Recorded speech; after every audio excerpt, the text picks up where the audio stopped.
Hello and welcome everyone to today's News Tonight, the weeknight news show where we're joined by special guests and our lovely patrons to discuss the day's gaming news. I'm your host, Derek Bittner, and I'm joined by my good friends and co-founders, Steve Bowling and Ash Polson, along with our special guest tonight, AntDude. Welcome, good sir. Hello, how are you guys doing?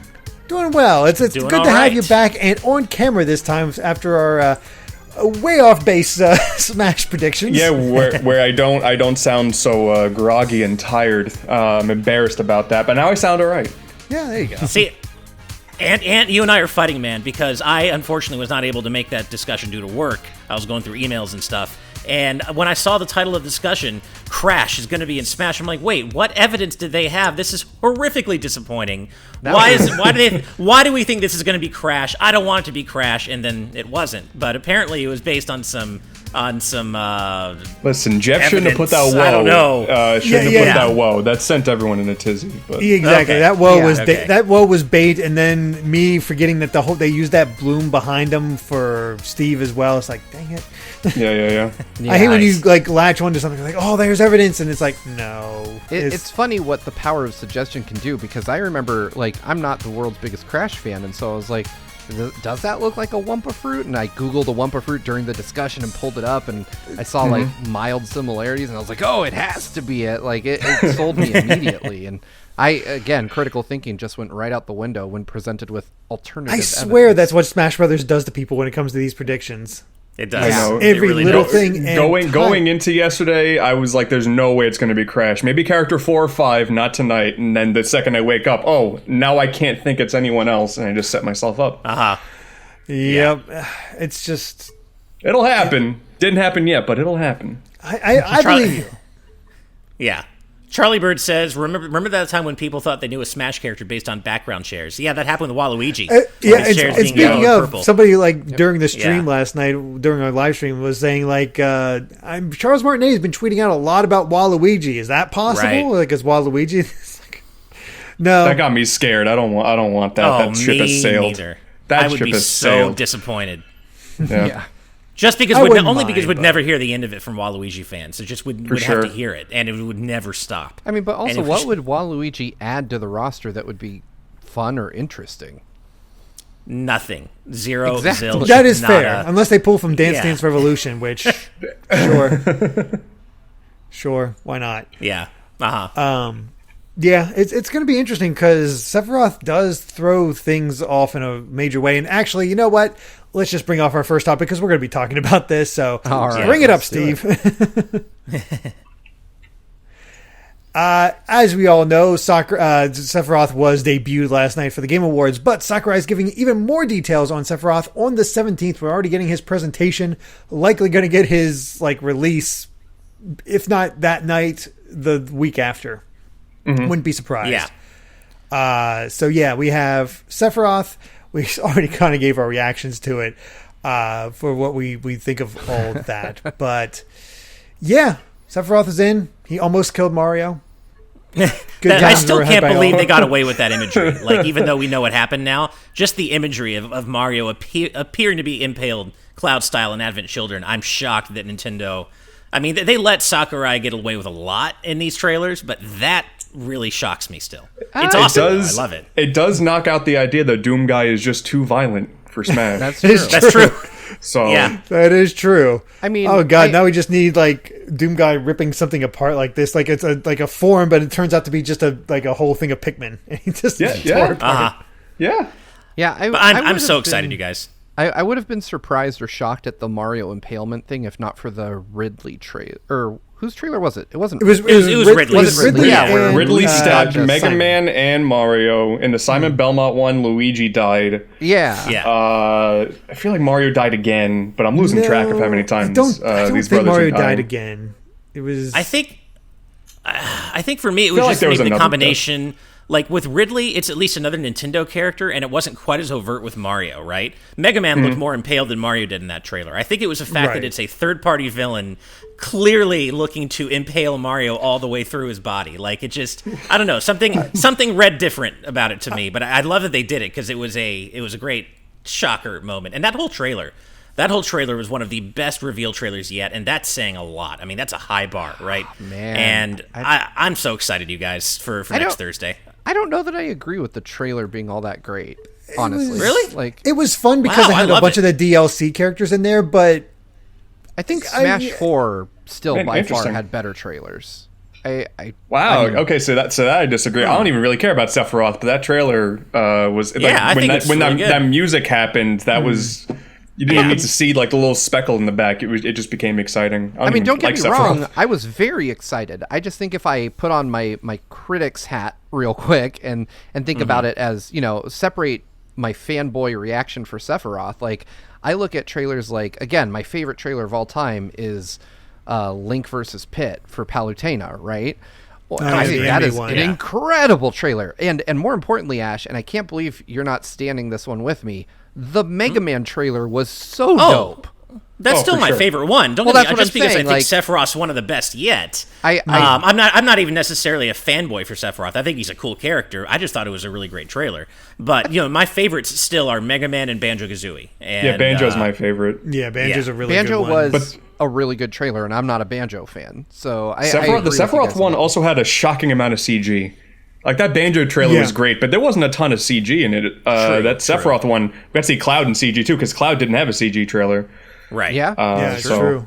That's true. Cloud didn't at all. I think that's what made the Sephiroth one so much fun, is seeing a lot of these characters seeing the DLC characters together for the whole Galeem stuff that we never saw before. Like, I think that's part of it for cool. me. Seeing Banjo-Kazooie in CG was really cool. And just the visual effects of the whole thing. I don't know. I thought it was definitely one of the better trailers, if not, maybe not the best, but I think it's definitely in the top quarter of them for me, I would say. Top quarter, I and guess. the fine details too. Like I watched it earlier again today. I posted it on Twitter. If you look at the Inkling when Banjo's in the frame, there's like little X's spinning around the Inkling's tank to show that she's running empty because she's out of. I didn't notice that. Little details like that are crazy. Love that stuff. Yeah. That was really cool. But even beyond getting to the details on Sephiroth, he does throw everything out of whack again, because up to this point we've been getting nothing but heroes, and this is our first villain addition to an existing third-party franchise from the same thing that's not an Echo. And the heck does that mean? Well, sorry, Ash, but I'm pretty sure this means I'm not saying not saying it's not possible, but I'm pretty sure Sora has no chance. Like chances, Sora had a slim chance dropped. to begin with. I think, if considering who's already gotten in, I think most anybody who is a video game character has a chance. But I think Sora still has a slim one, but I agree. I mean, I think he already had a slim chance, and after Sephiroth, I think his chances have dwindled a little more. So, but again, I'm not going to complain if he doesn't make it in. How could I? This roster's incredible, objectively incredible. I've gotten Mega Man and Banjo-Kazooie. If we don't get Sora, we don't get Sora. I'm hoping, but it is what it is at this point. I'm not going to... Yeah. I think this will also, because I agree with Sora, I think this will also end up deconfirming Geno. I know I think people so, kind of feel indifferent about Geno now, but I think if any time we see the Mii costume finally show up, it's going to be the Square Enix rep again. Mm-hmm. Yeah, agreed. Yeah, I think so too. The thought I have though, and it's difficult to really ascertain this, but I feel like Sephiroth is one of the most iconic characters that wasn't in Smash Brothers. Like when I think about like characters that are huge in the history of gaming that are still not already in Smash, I have a hard time thinking of one that potentially stands out more than Sephiroth. Out of Crash Bandicoot. I do. Yeah, I think Sora's Crash up there. Bandicoot. Crash is definitely up there. But Sora's up there. I think who else? Master Chief. Master Chief is Master a pretty Chief. big one. Yeah. Yeah. I always entertain the idea of like a Tetris block as a joke character. I want So does it. John. I want not? that. Yeah. That should be fighter number 6. Yeah, why not? Like I personally want a Xenoblade Chronicles 2 rep. I don't know if I'm going to get it, but I would be surprised if we didn't. I also wouldn't mind Shantae to get an indie game actually in there, because I think would be so hype. Shantae has the best chance in my opinion, just because she does have appeal Really? both Western and Japanese. See, I don't think so. I think if Shovel I Knight don't think didn't so. make it, Shantae doesn't really have a strong chance. Like Shovel Knight is far more mainstream, I think, than Shantae is. at this point. I don't know. He doesn't have the legacy. Yeah. I'm not sure. Yeah, like I think. He does. He sure doesn't have the legacy that Shantae yeah. does, but he's. I would say if you put Shovel Knight and Shantae in front of 10 gamers, 8 would know who Shovel Knight is, and maybe 4 would recognize. I think Shantae. you're right. Fair. I think you're probably right. Yeah. I figured and if there was like a deep indie cut, I mean, the ownership of the character, notwithstanding, but quote from Cave Story was my thought of like impactful indie character, but Right. that probably won't happen either. You don't want to deal with I think- Nicholas. Right. Technically, though, we already have the biggest indie character of all time, which is Steve. True. Mean, if you really think about it that way, Steve is an indie rep and the biggest one Smash could ever have possibly gotten. And So- even beyond that, we already have Sans as a costume. yeah, so. and Sans as a costume. Yeah. So I am surprised we haven't at least seen Shantae or Shovel Knight as a costume, though, just because we do have Shovel Knight as an assist trophy. So maybe we'll still see it. I'd love to get a Shovel Knight costume just for some music. Give me Strike the Earth, something. That's what I want. One That's what I Shovel want Knight from track. this set. Yeah. We didn't get music Yeah. last time with the last set of Mii costumes. I want another like random Yeah. indie rep for a costume with music attached to it. Speaking of music, part of me unfortunately really does believe that it's possible we may get that Sephiroth presentation next week, and the only track we get with him is One Winged Angel. Oh yeah, there's already I a am- comic about that. I believe it. Oh, is there really? That'd be Okay, hilarious. nice. Yeah, like someone was I hope I'm wrong. It was like Mario is hanging from the Masamune, and Cloud rushes in, and Sephiroth's like, "Wait, I have something to show you." And he's like, "It's just one winged angel. That's all you get." And he hands it over. I think there is a chance of that. I really hope not, though. Maybe there's been enough time for Sakurai to point to all the reactions and stuff online and be like, "Hey, Square, what do we need to do to make this happen? Give us 8 tracks." I mean, we did get 8 Dragon Quest tracks. Now they were some of them were the lower quality versions, but we did get 8 Dragon Quest tracks. So maybe. And the One Winged Angel is also a remix, right? That wasn't straight from the game or Advent Children or remake, No, right? it's Advent Children. It's the Advent Children. oh, okay. version. Yeah, Sakurai yeah. actually tweeted it out and said, Well, "Yeah, never mind then. Yeah. So- I do think it's so cool, though, that they, and this is such a Sakurai thing to do, but to make an entirely new Final Smash just for Cloud against Yeah. Sephiroth. That is the coolest thing that they have that Omni Slash version 5 specifically for that matchup. What a neat, they had to build and animate that entire sequence just for that, and I just think that's the coolest thing. No other character has a unique against another, and there are so many opportunities I don't to think have so. them. Yeah.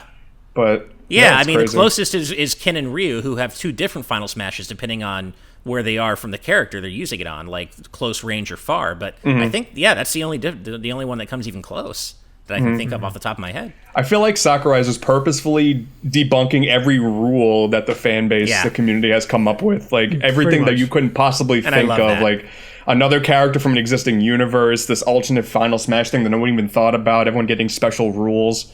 It's crazy. I'm going to make a wild prediction with this, especially in regards to the music. I think we're going to get a decent amount of tracks, and I think we're going to get more than just Final Fantasy. I think we might get like other Square Enix franchises represented. God, I hope In so. the Call me Mii crazy. costume thing, I think so. And I am, but I think that'd be kind of cool. Yeah. I'm going to disagree. Oh, it would Imagine be a Chrono amazing. Trigger, a Chrono Trigger track. More Dragon Quest. Stuff like that. I don't think we're getting all that. I don't. No, let I don't me see a hope. It would Chrono be nice, Trigger though. track happening. Give Give me a Chrono costume with a Chrono Trigger track. If they sold a Chrono costume, I'd buy it, even though I don't like playing as Mii fighters. Isn't that what FF14 and 15 do? Don't they have like music from other Square Enix games? You have this like think Nier so. music in there. There's other Final Fantasies in there. They can do that. They could. I just wish- they won't, but they could. I just wish we could get like a suite of just it's a nice, even if it's a small selection, just a small selection of battle themes from various Final Fantasy games. Obviously, the big ones in 7, but let's do like battle against Seymour in 10, and the The Blinded battle by theme of Light 8 is good. in Or 13. Man with a Machine Gun. God, Man with Machine Gun. Just like a nice selection of battle tracks from various Final Fantasies. I think that would go such a long way. But I think there is The thing that makes me evenly worried split. about that is like during the Game Awards it said Smash Cross Final Fantasy, but watching the trailer back on that they uploaded, it specifically says FF7. Yeah, I saw that. So even if there's just more FF7 music, I'd be hopeful. But I would, me too. because I feel like Final Fantasy, even though I'm not a big fan, it does deserve to have this broad. Because Hero got a good treatment with 4 different big games represented. There's more Final Fantasy than just 7. Even though 7's good. And even if it is just 7, there are so many tracks they could add to the game that would be so fitting. And I just hope we get. I'm evenly split. Part of me thinks we'll just get one Winged Angel. The other part of me thinks we'll maybe get like 5 to 10 tracks. So Charlie we'll Bird see. points out the Dragon Quest trailer specifically said Dragon Quest 11S Definitive Edition when it was doing its cross thing. So that doesn't rule out Good point. songs from other games. Okay, that's true. All right.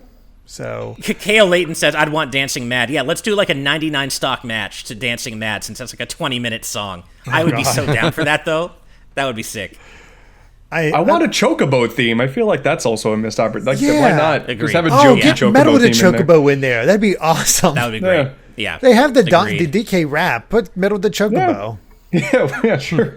Now, here's the thing, Derek. If you're correct and we do somehow get music from other Square franchises, I don't think it's going to happen. But if it does, if we get any Kingdom Hearts music, then stick a fork in Sora. He's done. So we'll see if that happens. I don't think it will. But at least in that we see a sense, Mii we'd get costume Kingdom of Hearts Sora, music. stick a fork in it. Oh, that's definitely it. If we see Sora as a Mii Fighter costume, it's done. So mad. Yeah. I'm going to say we're probably going to see that. I could see it. I don't think so. I don't think so. But this is why I'm so excited for next week, because we're going to be streaming our reactions to it, and we all have such differing ideas as to what might happen. So it's going to be exciting. I'm excited. I mean, what other detail? Like how we see Sephiroth is definitely different from Cloud in the fact that he has a lot more magic at his command. I love his down smash is or his down air is literally this his stab. Against I air. know. It's so good. But I wonder what else to show. I can't imagine this being a long presentation. He doesn't seem as complex as Steve or even Min Min to a degree. I guess it's just a matter of what. Well, we know there's that mechanic where with the one wing mechanic. So we've seen in the trailer that he both exists without his wing and with it, which I'm guessing that's some sort of power up mechanic, kind of like Cloud's limit meter or Joker's Arsene. So there might be some special mechanic to cover with regard to his wing. True. But other than that, Maybe I similar agree. to He doesn't Cloud's seem limit like break. he's going to be the most right. So yeah, but I agree. I mean, I don't think we're going to get another character at all that is as complex as Steve. That just doesn't seem likely to me. Where do you go from there, But I'm sure he'll have his own unique mechanic that, like many of the DLC characters do, that Sakurai will want to cover. But I don't see it being like a really in-depth presentation like Steve warranted. Yeah. Brandon, like 5 to 10 minutes will just be killed with like just a normal match that he'll do when he plays with both pro controllers. He'll go through just to show off. He'll show off some random bit of knowledge he knows. Yeah. Brandon in the chat says, for Mii costumes of Tifa and Barrett, except they're polygonal models from the original. That would be really so cool. That'd be fun. And speaking of Tifa, that's like my only like twinge of regret here is that as hype as I am for Sephiroth, I think Tifa would have been an even better. She's not as iconic, of course. She's not as iconic, but in terms of what she brings to the she's roster fun to play as a in brawler, 7 remake. Yeah, exactly. The way she plays in 7 remake, the way the things they could do with her combos and her limit break moves, I just feel like she could be so interesting in Smash. And I like the character a lot, but Sephiroth, of course, makes sense as an icon and as a foil to Cloud. So he definitely is the one who should be here. 112 is wondering who are the spirits going to be? Are we just going to get the Final Fantasy VII main cast, or could we go crazy and have like all the villains from Final Fantasy? It'll just be the main cast, I think. I mean, it gets us. I don't think so. I think we're going to get spirits from other Final Fantasy games. Because like Derek mentioned, that would be sick. It said Smash Cross Final Fantasy, not Final Fantasy VII. So there has to be some part of this that includes something outside of 7, I imagine. That's at least the way it exists in my mind. So, well, as AntDude pointed out, though, the re-upload of the trailer does say Smash Cross FF7 specifically. Oh. So we won't really know for sure until it actually plays. It's hard to say. Yeah, pulling from 7, we got the main party as Brandon says, Moogles, Cactuar, Chocobo, the Turks. They can do the Turks as a group. I want Tonberry as a spirit if he's nice. I love Tonberry. He's one of my favorite just because he's so terrifying. I feel like Red 13, you got 2 dogs in the Smash roster. You can get Red 13 with either Isabelle or the Duck Hunt dog. Oh, yeah. Right. I totally expect Duck Hunt dog for Red 13. Yeah. And they could even include the Eidolons or the summons from the ones that appear in Midgar already, Ifrit and cool. Leviathan and Odin. And speaking of the summons, I love the way the trailer's edited, where it looks like Sephiroth slices the Midgar platform in half, but it's done at the same time that Odin did it. It's just it's perfectly timed, and that's just such a Sakurai thing. Yeah. Stage looks cool, too, with the northern crater. Yeah, I'm excited to see more of that stage. I really hope we get the final dungeon theme. 112 in the chat also mentions Incineroar is Kate Shi, which would be really cool. That would make sense. Yeah. Could see that. Definitely. But, yeah. And also, as someone who hasn't played FF7, when does Sephiroth go shirtless? At the very at end. the very last end, fight. Or toward the end. Right. Yeah. I feel like I thought it was just fan service for the sake of it. That's pretty funny. No, I think it's like the very last fight / when you find you find him at the northern crater. It's after you it's defeat at the end of the game. Safer Sephiroth, and then there's like a short, really nothing battle between Cloud and Sephiroth. Gotcha. And you do see him shirtless, encased in the crater before that's what I was part of talking the story. Oh, okay. But Gotcha. but when you actually fight him, I think it's also based on that as well. So yeah. Yeah. Okay. But I mean that is pure fan service. I'm probably even more so than Shulk. I know. Yeah, because he's ripped. Shulk feels silly. Sephiroth is like that's on purpose. He is chiseled. Yeah. He is. I'm excited. Yes. I'm looking forward to seeing what we get next Thursday. And do you guys think it's going to be a shadow drop, or do you think we'll get maybe a release a week definitely out? not a week. I mean, think about it. I don't think Nintendo even is oblivious enough to drop a new character on Christmas Eve. Well, and I was actually going to mention that, especially a character with the iconography that Sephiroth has. Like, the irony of releasing a one-winged angel-esque religious-type character with that religious, imagery on Christmas Eve is not lost on me. So I almost want them to do it for that reason, but that's also why they won't do it.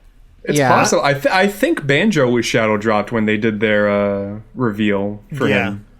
Yeah, it would not surprise me if it was a shadow drop. I think it'll be like this presentation coming out tonight. Yeah, that's what I was gonna say. When I hear shadow drop, I think like available right now while I'm showing you this. I don't think that's true, but I do agree. Like within an hour or two after. Okay, so you think it'll be the same day though? Okay. Yeah, definitely same day. Absolutely believe same day. I think so. Is insane. I think so. Yeah. So yeah, I'd say Smash Stream that night. If that's the case, all of us trying out Sephiroth. That's true. That'd be fun. I'd be down. Mark Cole, that is my doggo. I apologize. There must be somebody sneezing near my house. Never, ever apologize for a doggo, Steve. Ever. Well, let's go ahead and move on to our next news topic. We go ahead and pop that on there. And Netflix revealed, maybe inadvertently, that Sonic is getting a new 3D animated series premiering in 2022 from Sega Wild Brain and Man of Action. Now, Man of Action, they've since deleted the tweet, but Man of Action makes me worried because they're the one that did the Mega Man, what is it, fully powered or whatever? Fully charged. Fully charged. Yeah. However, apparently Wild Brain evolved from Deke Entertainment, who did the original Adventures of Sonic the Hedgehog and Sad AM. So, and Man of Action has... The original Ben 10 is pretty good. I don't think any of the shows after that are that great, from what I can tell. But I mean, I think I have faith, only because, I mean, I know it's not the same people, but the best thing about Sonic Boom, that whole brand, was the cartoon. And it was a truly fantastic show. Really good show. So I have faith that they can get this right. I am terrified. I am absolutely scared out of my mind for this. Because they had a good thing with Sonic Boom. I don't know why they stopped it. I don't know if it's I think it was Cartoon Network screwing it over with the time slots. And maybe just long-term viability of the brand. You know, the Sonic Boom games were not going anywhere. They didn't do all that well. You know, Rise of Lyric is its own disaster story. So perhaps just long-term viability of the brand, and they just wanted to take Sonic in a different direction, maybe. But I wish the thing is I'm scared about where they wanted. Like, is there going to be a retelling of anything? Is it going to be modern or classic? Who knows what that's going to be? Like, there are so many avenues that Sega has taken with Sonic over the years that it's terrifying thinking if they're going to follow a certain trend. Is it going to be serious? Is it going to be funny?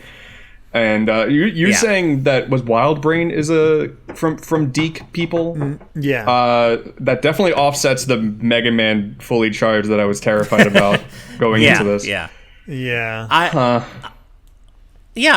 have high hopes. I think one of the good things about this is that Sonic there's something beautiful about Sonic in the way that even when he misfires and it's a disaster, it's a beautiful disaster, right? Like Sonic is really fun to watch fail as well. Like I love good Sonic. Good Sonic is always best Sonic, but Sonic is unique that when he screws up, when Sega screws him up, it usually results in something very entertaining regardless, right? So and as a we're hopefully in YouTuber, for the a good negatives time. have its big positives as a YouTuber. Right. Yeah, Right. that's true. Exactly. Yeah. It'd be fun if it was is something akin to the Mania shorts. That'd be cool. Yeah. 'Cause That we would all be enjoyed those. really cool. I want a whole get- series done in that style. You know the best thing about the Mania shorts, though, right, guys? What? Fat Sonic. Oh, Well, yeah. classic Well, no, Sonic, there- Yeah, there was, but they also had the Team Sonic Racing short, which was also pretty good. Plus was that really good. holiday special. Right. See, that's interesting. I've been in the loop for so long. I don't want to see classic Sonic anymore. I feel like they took a good thing and then they relied so much on it that I'm worried that when the anniversary is next year. So the tweet seems like it was tweeted accidentally and it wasn't revealed at the Game Awards. So I'm not sure why it got tweeted at all. Yeah. But Especially next year when it's being the anniversary, we'll learn about it. I am worried if it's classic Sonic, but it'll all come down to just the writing. Where's Mania 2? That too. Yeah, that's another good question. It's interesting. It's coming in 2022 and not 2021. We're still a ways. It seems off like they of this jumped one. the gun here. I mean, obviously they weren't meant to reveal this right now anyway because the tweet was deleted. But it just seems like 2022. Like maybe wait a little bit. You know what I think would be really cool? I doubt they'll do it, but I think there's a lot of potential with the idea. Is if they adapt the I forget the comic, obviously not Archie anymore, but the other who are they with now? The Neurocomics? IDW. Yeah. IDW, yeah. Yeah, if they get Ian Flynn on there and have his comics adapted, kind of like what we wanted from a Mega Man, whatever, just adapt those comics. Yeah. That'd be really cool because I heard people really enjoy the new characters introduced there, Tangle. That's what I've heard, yeah. The other one, who even made it into the Sonic mobile game, the Sonic Endless Runner. Right. So there's a bit of crossover there, and maybe Sega's going to do more with that. And after all, Sat AM did lead into the Archie comics, so Yeah. maybe I I don't know. My ultimate want for this, and it's impossible because of that wacko Ken Penders, but if we ever could get a genuine continuation of the Sat AM universe with like Princess Sally and Bunny and Antoine and all those the Freedom awesome Fighters. characters, the Freedom Fighters, I want that version of Sonic to come back, but because of Ken Penders, it never will. But that would be so hype if we got a continuation of that. I mean, if we look at the Sonic Mania cartoons, the Sonic Racing cartoon, the Sonic movie, there are plenty of people out there who know how to handle Sonic, but it's the corporate people who pick who is the creative heads, and that's what I'm worried about. But there are plenty of people who can do it right. Execute Jonah in the chat demanding Jaleel White voice him, which, oh man, that would be hilarious to hear him come back and do that. That would I I think that idea was floated around for a while when I think Classic Sonic was going to talk in Generations, and then Yeah. Well, it's not going to be Julia White because Meowsticks asks, is Ash going to voice Sonic? And I can confirm for all of you now here exclusively that yes, I haven't cast as Sonic in this upcoming. No, I wish, but nope, not going to be me. Not today, guys.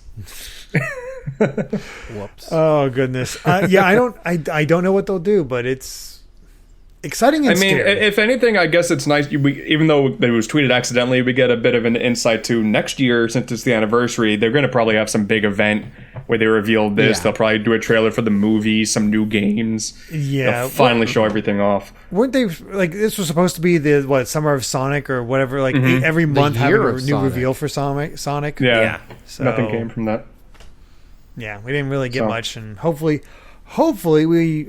Not that I want to rush them for their game or not, but I'm just kind of curious what it's going to be. Like what angle are they taking for the next Sonic game, and that's going to be something else. I mean, After I am curious too, because after Forces was such a misfire. I mean, where do they go from there? Because I think their thought was that, oh yeah, Forces we're doing the boost formula. This is what people want, and then it took way too long to come out, and it just the project never really came together. So I wonder what lessons they took from that, if any. And I just hope that whatever they're doing, though, the most obvious thing is to make a Mania follow-up. Everybody loved Mania. Nobody, I'm sure someone out there disliked it, but Mania was so much goodwill. The weird thing about cash in on that. The weird thing about the current state of Sonic is I want to say in 2018, I sat down with Takashi Iizuka and talked about Sonic, and my question to him was like, where does the Sonic franchise stand in general, right? Like, what is the makeup of the franchise? And he told me at that time that he saw three pillars. There's three main pillars of the Sonic franchise: 3D Sonic, Sonic Racing, which was what he was promoting at the time, and Sonic Mania. Like, Sonic Mania was its own pillar unto itself, like a main part of the franchise. So the implication there was that there absolutely would be a Mania 2, and that it was a high priority for Sonic Team to get this created. So who knows what the hell is going on, but at least from their own from what they've said, they have to be working on it. My only real hope is historically they split the fan base to do so many different things, because you got those three pillars, but then you got the people who want another Sonic Adventure game. You got the people who still want the boost formula. They split their franchise so wide. I just kind of want some consistency across all of their products, and that's what I'm worried about. But we'll find out next year. I mean, do they pull that trigger and do a Sonic Adventure remake? I think just a port of 1 and 2 on Switch. They shouldn't remake it. They haven't proven themselves, but I could soapbox about the stupid Sonic the Hedgehog all day. I would like to see them at least ported. Yeah, if not or an Adventure 3. I mean, that's been the whispers for a long time, right? Are they ever going to do Adventure 3? Maybe it's time. I would love it. I'd be excited. Me too. I'd be all about that, because I enjoyed. I'm of the opinion Sonic 06 is Adventure 3, but that's me. Well, then Adventure 4. Proper Adventure 3. Adventure 3 that doesn't have Hedgehog and on human romance scenes. Oh. I'm sorry, that for the cartoon. Was a human on Hedgehog. Save that for the the new cartoon. You're right, human on Hedgehog, right. Oh, goodness. Well, let's move on from Sonic, because that's we could go on forever on Sonic. Yeah. That's just the way that franchise goes. So, let's go ahead and pop over to our next topic. And Windjammers 2 has been delayed until 2021, and the developers are adding rollback netcode for the online play. Basically, they just want more time to make it as good as possible, which, fair. That's good. Yeah. Sounds good to me. Steve, you and I played this a couple of years ago or a year ago, I guess, at PAX West, I think. I think it was PAX West, and we had a blast with this game. So, oh my god, it's so much fun. Anything they can do to make it better, take the time you need. I mean, it was already so fun in the early state we played it. Get it right. Take the time. Windjammers, I believe, is made by .emu, the same guys who weren't they involved with Streets of Rage 4? Yes. They were, yeah. Yes. Streets of Rage 4, Monster Boy. Is it Monster Boy? They have a good track record. Wonder Boy, yeah, one of those two. Wonder Boy, right? Wonder Boy. They did Wonder Boy for Switch as well. I mean, they make almost exclusively high quality stuff. So if they need more time for this, I mean, it was in a really great state last year, but netcode is difficult. So and Windjammers requires incredibly precise timing. So I'm all for it. Delay games to make them better. I'm okay with that. I've never actually played any of the Windjammers games, so I've heard Windjammers good is things. Wild. I didn't get to play the sequel, but the first one is intense. Yeah, and it's pretty cheap on Switch. I want to say it's like $10, maybe. Oh, that's not bad. Does the first one on Switch have online? That's a good question. I'm not sure. That's obviously a big selling point for the second one. Yeah. I doubt that the original has online. I feel like if it had workable online, then they probably wouldn't have to delay part 2. True. But yeah, not a lot to say here. It's a cool looking game, like a really, really fun game. But 112 says Windjammers 1 has online on Switch. Oh, there you go. Wow. Well, cool. hopefully it's good online then. Yeah. Windjammers is sweet. I think delays are always a good thing. Especially this year. So yeah, that's only good things. Yeah, you get concerned if there's too many delays, like they keep pushing it back, but one solid delay where they're just ironing things out, that's fine. Mm-hmm. Yeah. That's fine. See if they can just make it better, and this is Dotemu. I have no worries. Agreed. For sure. Yeah. So let's go ahead and jump over to our next topic. And this one came out of nowhere. Double Dragon Neon is returning and re-releasing for the Switch on the 21st. Not too long from now. 10 days away, we're getting Double Dragon Neon, which I've not played myself, but I did watch a playthrough of it from Clement, for those of you familiar with him. Game looks hilarious and combat looks pretty fun, so sure, why not? I'm down. Yeah, I never played it either, but I always heard good things, and I like kind of like the whole 80s vibe, neon soaked. I mean, it's in the name, but like the kind of the neon soaked visuals and the kind of 80s style music. So I've heard really good things, and I'm down to check it out. Yeah, it's such a random to pull it out of nowhere to just re-release it. I mean, that's cool because like they did another Double Dragon game a few years ago. I think it was just Double Dragon 4. It was like this sprite-based one, and it looked terrible. I don't think it was done by Way Forward either. It was some other company. No. So Way Forward on top of that. Like this one is a good one. Jared Editor said it's a Jake Kaufman soundtrack too. So yep, there you go. Oh, I forgot. It is a Jake Kaufman soundtrack. Mine shot up even more. I mean, the characters do appear in the River City Girls game as well. Both Billy and Jimmy. Oh, I right. think, I say. And then Jimmy, the main enemy of the game was a Skull Lord or something like that. What's his name? I want to say Skullomania, but that's that Street Fighter character. Yeah, what's his name? I can't remember. I could be wrong. I feel like I've played through and finished this game before. If anyone in the chat has finished this, is this the game that ends with the kidnapped girl punching her captor in the dick? Like, I'm not kidding. I can't remember that part, but I am 99% sure they're in a Double Dragon game. The game has a great sense of humor, I'll say that. So I would not surprise me. Like, I believe the game is also on Game Pass too. So on top of that, it's worth checking out. Shadow Master, okay. 112 says, if I remember correctly, yes. Name, So yeah, I have beaten this game. It's really good. If it's the game I'm remembering, it's awesome. Mark Cole, that probably also happens in Cyberpunk. You should stay tuned. We have news on that. Oh yeah, we do. Yeah.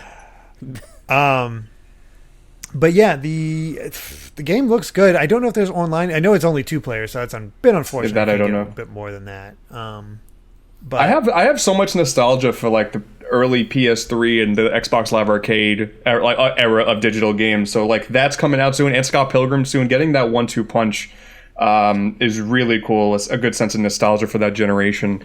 That's going to be a good game. That'd be really cool if we could get Hardcore Uprising, get some real contra. Yeah, that's another one. Oh, because I played that. Man, I forgot about that.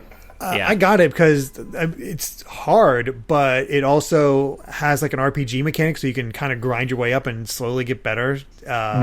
Give it that roguelike. There was that Rocket Knight reboot that was okay. Yeah. There's the Bionic Commander remake. Like so many of that era. So I hope this does well and maybe influences some of that to come back. Mm-hmm. Oh man. Very cool. I should. It's coming out soon too. I should reach out to Way Forward, or Ash. Maybe you should. Yeah, Ash used to work. Oh yeah, I can reach out. See if we can grab a couple copies of this. Check it out on the channel. Yeah. Man, I didn't think about it until you said something, Ant. But I do feel kind of nostalgic for that PlayStation 3 era of like back when not every single game had a digital release and there wasn't this weird blurring of every game on a digital service. You can't find it. It's sort of, I remember all these games felt like a big deal. So they all stick out to me as a memory. See, it's funny how everybody defines that. For me, that's more of like the Xbox Live Arcade era than the PS3 both of those. era. Yeah. Because like I didn't get on the PS3 until Metal Gear Solid 4 came out. because it was just too expensive and I didn't care enough, and I had one system and limited funds, and so Xbox Live Arcade was like a gold mine for someone like me just trying to get cheap games to play. By the time the PS3 rolled around, I was doing way better, and I was like, or by the time I bought a PS3, I was doing way better, and I was like, yeah, whatever, $60, I guess. Yeah. But so I don't have the same like nostalgic love for PS3 era digital games, except for Scott Pilgrim, because my brother insisted we bought it on PS3. But everything else, I kind of think of like I'm more attached to like Geometry Wars and stuff like that from the Xbox Live Arcade. I kind of roll those all together, honestly, because a lot of those came out on XBLA as well. I do miss that delineation though. Like that weird, like, oh, hey, these are the lower budget games, so they're digital only. Like, I wish there was a way to just separate them out. Like, these are the games that don't have disc releases on current, like, modern digital storefronts. Yeah. There's a really good early-ish PS3 era PSN game called Shatter that's getting re-released pretty soon, I think, on modern platforms that I highly recommend to everybody. It's kind of like Breakout, but with combat. It's like it's Breakout if you were using the balls to actually hit enemies and such. Like there are boss fights, and it's got like these really cool like colorful visuals and like great kind of like an electronic soundtrack, kind of like a retro sounding electronic soundtrack. It's a really good game, and it is being re-released for modern platforms. So Shatter is definitely one to look out for. That's really cool. I mean, I know early this year also Castle Crashers was a thing. Yeah. Right? All these beat 'em ups like from that era. Yeah. Crazy. Good stuff. It really was an era of like the beat 'em up return. Because online was just starting to be a thing, I guess, so they figured that's a good selling point for all of these. Which fair, definitely fair. But well, let's go ahead and move on to our next topic. And whew, this is something. So, more Cyberpunk 2077 glitches. This one is a doozy because the characters, your character specifically, has a bit of a clipping issue where if you're a woman, your breast could pop out. Hey, there they are. Or if you're a man, well, there's your penis. It's just hanging out, clipping through your clothes. And let's not pretend that hasn't happened to all of us at some point. Yeah, it just clips through. Obviously, is this a bug or a feature? I was legit going to say the same exact thing. Yeah. Wow, this is an interesting case. Woof. I mean, Cyberpunk seems like it's been just what a messy launch. I feel bad for the devs just because video game development is such hard work. And it just seems like it's been kind of a messy launch, but at least between this and the epilepsy nonsense, just that whole thing. But fortunately, they've already released a patch for the epileptic problems, I guess, for PlayStation and PC. And now they're going to fix this as well. So, I mean, yeah, but I'd say the epilepsy problem needs to be taken care of first. This is funny and embarrassing, but it's not dangerous compared, it's not going to hurt anybody. Yeah. Here's where I'm at with this. This is really weird to me. Why is it necessary to continue to render your dick when you're wearing clothes? That was my question. Yeah. Just Ken doll the model and get rid of it. Like, unless there's like, I mean, maybe there's like an end game cutscene. Like, what requires the dick to be constantly rendered at all times? Jacob, you brings up the realism. Point. What is even the point of customizable genital? Do you ever see it in the game? I mean, I assume you probably do at some points, but I imagine so. During my first stream, like you get to drop off in your apartment, and I had my character take a shower, and I was like, well, I already had to rate the stream 18 and up, so let's see what happens. But you can't see, like, it's impossible to see your naughty bits. I mean, if you're playing a female, you can almost certainly see your breasts, but I mean, if you're playing a male, like the camera angle, like you're unable to twist your head in such a way to see your dick, like when you're playing the game. I mean, because I think the dude, and it's hard to tell. I wasn't going to go into photo mode for obvious reasons, but I think he's doing like hands on the wall and kind of leaning out, so you can't if you look down, you can't see it. The movie scene shower where you can't just stand there. You have to support yourself against the wall. Yeah, and to be fair, now that I think of it, based on the potential posture, you might not be able to see breasts either if you do that. But obviously, I wasn't going to spend time on stream trying to figure that one out. Let's go back to the beginning and try this again, guys. I swear this is normal. I can just see you researching this by yourself, Steve, not on stream, and then your wife walking in like, "Hey, what you up to?" Oh, looking at cyber penises. It's fine. Yeah. Say what you will about divorce me. breast sliders and customizing Bible games. At least you see them, like through shirts most of the time. Like they're maybe not the classiest thing, but there's a point. I can understand that they alter the character's outward appearance, but yeah, most games, I can't think of any game really where they're like, yeah, you can totally see this dude's penis all the time. Like it makes an outward difference. Like, what I shouldn't even put this out into the universe. This is kind of messed up, but wouldn't it be funny if all of the performance issues with Cyberpunk were due to the fact that it constantly had to render a penis? Like the minute they took it out, everything just worked. Just too many polygons on it. There you go. And you know Like, that if it's that just was too the much. case and they did take it out, someone out there would be upset about it. Someone out there would cry censorship. Of course. Like with Someone Steve out in there. Smash. Yeah. Yeah, exactly. Yeah. Yeah, exactly. Got rid of his meat and they get rid of Cyberpunk's. The crazy thing is, like there was a story early on where apparently the latest WoW expansion was the fastest selling PC game of all time, and now already Cyberpunk 2077 is like it already supplanted it. And it's selling so well, but it has all these issues. It's like a Rockstar game. Well, actually, and Podunku, speaking of Rockstar, just said Rockstar is going to give us customizable, realistic horse balls in Red Dead Redemption 3. I wouldn't put it past them. Wouldn't put it past them based on what was in RDR2. And ATNO Ben says performance tanks harder based on the size of your schlong, which kind of goes into what you were saying, Steve. I heard the max size is 6 inches, so Wow. whatever. I don't even have a comment about any of To be fair, it is good marketing buzz. I can't tell you another game that has customization. I think Saints Row does, but you don't see it. Yes. It just bulges out of everything. To be fair, I think they called it the manliness slider or something like that. Yeah, they did. Where you can make your Did they bulge really? bigger. Oh my god. That's so... But that was, God. but Saints Row is just having fun with it. You don't get the sense Yeah, of that's true. like That's Saints Row, yeah. this is Saints Row just being silly as all get out. Sure. Yeah, I'm not sure the point of the cyberpunk wiener debate. Like, Yeah, I feel bad for it's just funny. Yeah, it is funny. Yeah, absolutely. Like, I'm not gonna lie. If I was streaming the game and my character's dick just popped out of his pants, it would be the most hilarious thing that's ever happened on stream. I would be terrified about what YouTube would do about it, but Right. I would definitely laugh really hard and for a long time.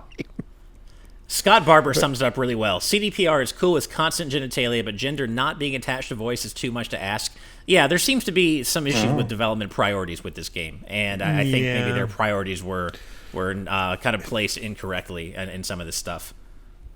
I mean, that's like with the epilepsy bit, right? Like all these things were like a snowball of issues that were coming out with the game a month into. Like it wouldn't be that big of a deal if it was just a solitary issue, but there were a lot of things going into the launch.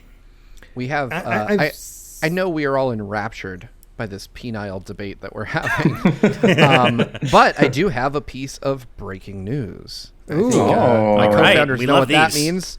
Rocks the Cat edited their pledge from $10 up to $25, joining the wow. executive producer tier on our Patreon you. just now. Thank you Nice. so much for your much. generosity. You will be in the credits of Maybe tonight's episode. adjust that Yeah.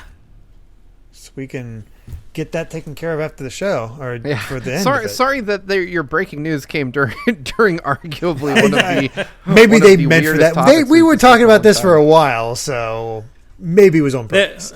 There They isn't a lot weren't of sure news that yet, would but be- they heard you guys all talking about it, and they're like, all right, you know, all this Yeah. genitalia talk, that my extra $15. I mean, to be fair, there isn't much news that is more important than talking about cyber penises. However, this makes that cut. This is more important than that. So thank you. Cyber Thank penis you very 2077. That's how many are sticking out at any one time. Yeah. Oh God. Oh boy, that's a This is AAA development right here. yeah. This is where we're at. It's gonna win all the Game of the Year stuff next year. Do you think the people that program all the grossest shit in video games have like a group chat or a secret Discord, like the guys that make the guts for Mortal Kombat, Yeah, Cyberpunk right. 2077 You genitalia think. guy over here? Yeah. When they're allocating responsibilities, someone just sees where they are on the list of chores and like, oh no, Yeah. I got to there was the genitalia. There was an investigative piece done by someone, I don't know if it was Kotaku or somebody, but several months back about Mortal Kombat 11 or 10, and talking about how these developers who do render this stuff suffer effects much like PTSD because of what they have to research and what they're literally making all day. And when you look at these fatalities and the modern Mortal Kombat games, brutal. They're funny in a like, this is just ridiculously over the top, but imagine being the person who has to, finally and accurately render the way a human body breaks and shatters and explodes in all these different ways. That's horrible. As very it felt off. Maybe not off, but felt weirder than normal when I was looking at the new fatalities. Because I'll check them out because I'm at least curious about that. I might not play Mortal Kombat. I'm kind of curious what they look like. It's very weird to see fatalities done against Rambo because that's just Sylvester Stallone. It's it feels and the Terminator. Different. Yeah, I mean, it feels different with Arnold Schwarzenegger for whatever reason, mainly because he's a robot, so it's never as that. But it's like, oh god, they're really messing up Sylvester over there. He's check on him. Is he okay? Like, where's the uncanny valley on that? Where it's like, I don't know about this. But he signed off on it. He's voicing it, so whatever. You know, it's a real missed opportunity for that game, though. There is a stage fatality where you uppercut someone into lava, right? Like you drop them into lava, and when you do it against the Terminator, I was so waiting for him to put the thumbs up as his hand sinks down, and he doesn't do it, and I'm like, come on, you guys definitely should have added that in. But Mortal Kombat continues to have the best downloadable characters of all time. I mean, you can have RoboCop shoot the Terminator through the dick into a grenade and blow him up. That is what. But he doesn't have a dick.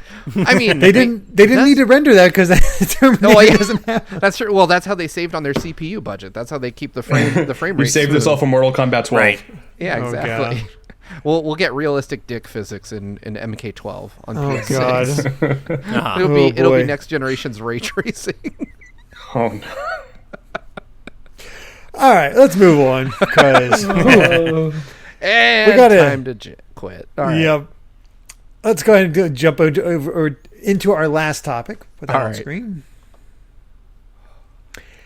This is a weird one. So, the voice actor for Satoshi, better known as Ash in the States, in the Pokemon anime, Rika Matsumoto, has been exposed for allegedly embezzling government arts grant funds, which that's a big no-no. Yeah. What? Yeah. I know. And she was exposed by a former manager who apparently is more of an assistant to her, and this assistant alleges that Rika Matsumoto is apparently not a very pleasant person to work with, saying she was quick to anger, prone to changing scripts, for which the assistant would have to apologize, and if she were to argue, that Matsumoto would browbeat her in Satoshi's voice and volume, which sounds horrible. I would never want. That sounds awful. So if all this is true, that's a shame. I would have a hard time not laughing at that. I'm not going to lie. Yeah. Oh, go ahead. I was just going to read the full thing here. This is from Doug Dinsdale on Twitter. According to him, the gist: Tokyo government offered grants to artists hurting from COVID. Artists were invited to propose video projects with 100,000 yen, under $1,000, going to each artist in a max 10 member group. Matsumoto assembled a group of 6, which included 2 ineligible assistants. She did all the paperwork and demanded the group's grants to be deposited into an account she controlled against the city's rules of paying each artist directly. One of the ineligible assistants did nothing creative, and she quit working for Matsumoto before the grant got approved. The assistant claimed Matsumoto was quick to anger, prone to, as Ash was saying, prone to changing scripts, for which the assistant would have to apologize, and if she would argue, she would browbeat her in that. She also claimed over 10 assistants quit in 4 years. The assistant claims to have quit over money trouble with Matsumoto. She was astonished to see her credited as a member of the art project and a recipient of 100,000 yen, apparently. So she reported it to the city, which admitted the grant funds should have been paid to each member and not collectively to Matsumoto. The city also admitted that the assistant did not qualify for the grant and that they would demand the return of the funds from Matsumoto. The magazine's article is supposed to have Matsumoto's tearful explanation, I'm only holding the money, and a shocking revelation from another concerned party. In an interview with Sports Nippon, Matsumoto claims the assistant did contribute to the project. The assistant bolted without a contact number, and that she had been holding the assistant's shares so she could pay her. Matsumoto also claims she paid back the assistant's share to the government. Another assistant who took over from the original lady assistant refutes quotes attributed to him in the article. If the law doesn't get involved, this may just go away into a cloud of rumors. So...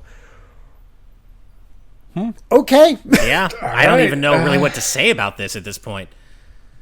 It's a weird story, and I mean, certainly, it casts this, very family friendly, kid friendly character, iconic character, in a rather negative light, I guess. But this might just go away too. I mean, if this doesn't really catch fire, it may just kind of disappear into I don't know. I don't know. Japanese culture. I mean, a scandal like this is bad. Yeah. So I don't know. That's usually she loses all characters and that's it. Done. Yeah, I'm kind of thinking the same thing, that this is the end of a career we're witnessing. Yeah, if it's pursued. Possibly. Yeah. Which is, if so, end of an era, because she's been doing this voice for how long now? I mean... The beginning, 20 years. How long? Yeah, since the beginning, 20 years, yeah. So, end of an era, if this does ultimately result in her, losing the role. Mm-hmm. Yeah, and it'll just be a funny story in 10 years when people give out fun Pokemon trivia. Yeah, exactly. What happened to the original Japanese voice actor for Ash Ketchum, known as Satoshi in Japan? Yeah. Oh, man. Itiano Ben says, Japanese scandals can go one of two ways, really bad or slipped under the rug. We'll see where this one ends up. Mm-hmm. I'm not seeing it widespread right now. I feel like if it's going to be in a magazine, though, that's a pretty bad sign. Mm-hmm. Yeah.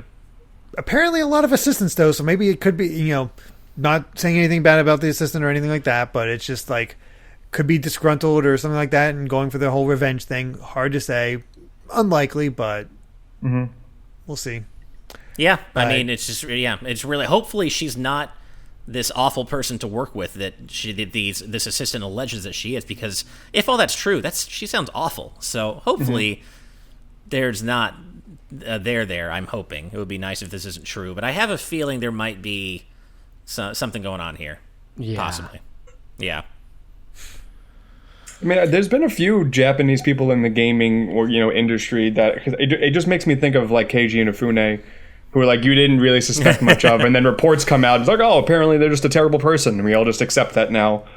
And it would definitely suck to see that attached to Pokemon, but it would just be another, I guess. It would also just be attached to the Pokemon anime and not the... I feel like the Pokemon anime will be fine. I feel like this... ultimately it'll be fine, yeah. Might not be okay. Yeah. Mm-hmm. For sure. Right. Yeah. They'll be like, Ash died. It's over. We go. Can you imagine? Here's a new trainer.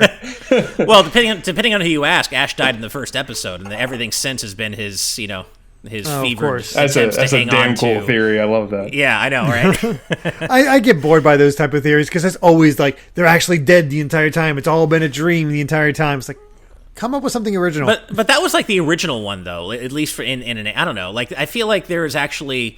I read the entire theory once, and I'm like, there's actually it surprisingly does check out, if you want to think of it that way. But yes, I agree that when you try to kind of ham fist that theory into everything, it gets silly. But I don't know, Pokemon. I feel like if you think of it that way, it's like, oh, that's a little weird actually. He's been 10 for so long. Exactly, he never ages. He got electrocuted that first episode. I mean, he never ages. He's been trying to be a Pokemon master for longer than he's been alive. So I don't know, man. What a weird sentence. Yeah. Oh gosh, but yeah, I'm not sure. Oh right. Oh god, Itiano Ben bringing up how Nobuhiro Watsuki, creator of Rurouni Kenshin, got away with some really bad stuff. Apparently. Yeah. Ooh. Yeah, I forgot about that. Right. Oof. I forgot about that. Oh man, you guys are all giving big oofs, but I have no idea what happened. Sure. But if it's bad, child we only gotta porn. talk about it. Oh, good. Yeah. Good. Yeah, You know. Yeah. really Alright. unfortunate stuff. That said, his follow-up manga I did not last very long, so I don't know if he has like Yeah. much of a career anyway. It's more of a legacy thing. But yep, that's a bit of a shame. But oh well. Pokemon see how will it be fine, develops. and for the fans, that'll be all Exactly. that matters. And then we'll learn about this this weird trivia in 10 years. Yeah, it doesn't really affect the American side of things. That said, I know a lot of Pokemon fans do watch the Japanese because they prefer the music and the voice acting and whatnot. So, Right. yep, way it goes. I have but the perfect palate cleanser for this story. Yay. Nice. yes, please.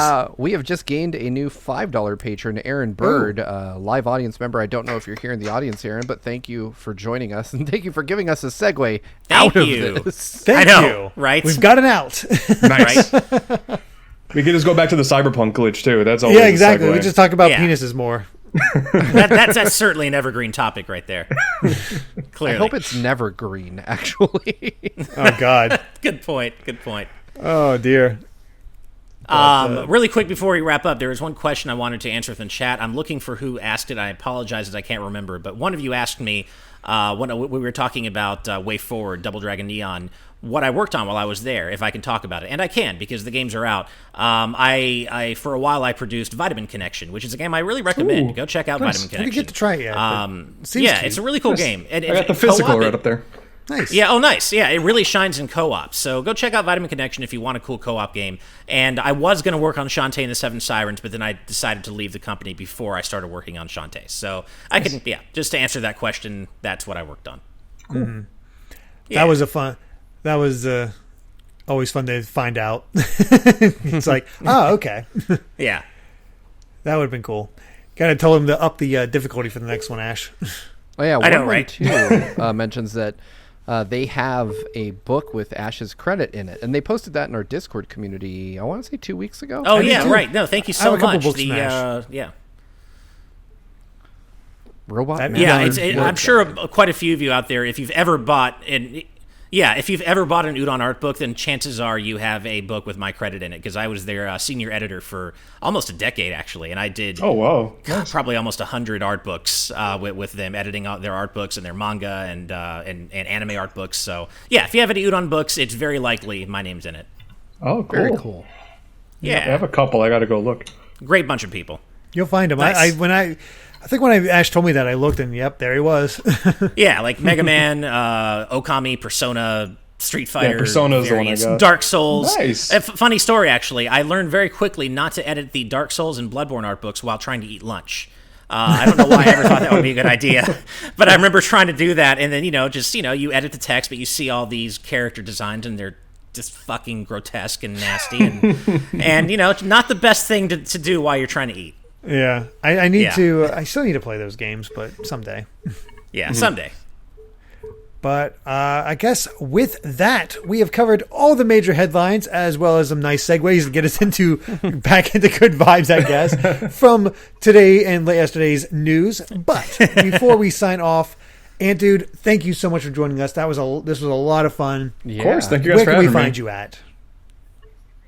Of course. Yeah, thank you guys for having me. Always, That's great. man. I'm really happy for you guys. Proud of the work that you guys have put into GVG so far. I'm excited for the future. And I'll use my platform to hype up. You all should buy Puyo Puyo Tetris 2. I need to pick that up. Nice. Game that's the real game of the year. And that, I'm just going to use my platform for that. There it is. I enjoyed the first. It was a good time, like a surprisingly good time.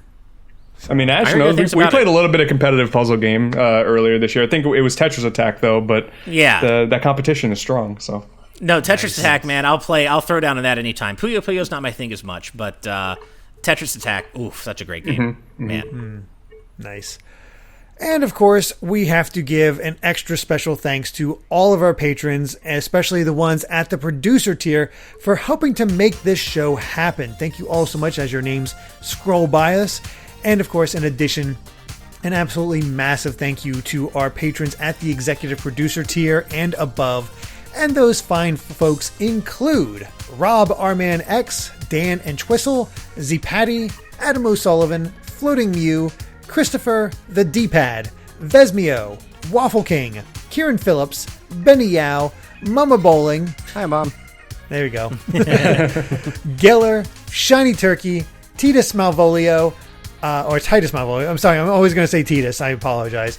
Jake Pelka, Michael Phone, Mitchell Herring, Jay Acosta, Game Explain, Charles Zaz, Andrew Medeiros, Jonathan Belmare, Kitty Kong Facts, Patrick Harrison, 112, Scott Barber, Maxwell Ranish, I'm going to say, and our newest one, Rocks the Cat. Thank you all so much. And remember that you too can become a patron over at patreon.com/gvgaming, where you can watch Today's News Tonight live for as little as $5 a month. And that includes a MP3 of it. So you can just listen to it when you're at work or whatever you're doing. Make it nice and easy. Thank you all so much for watching, and if you like this video, be sure to subscribe to Good Vibes Gaming for more good times like these. So until next time, good night, good vibes. Good night, everybody. Everyone. Bye. Have a good weekend.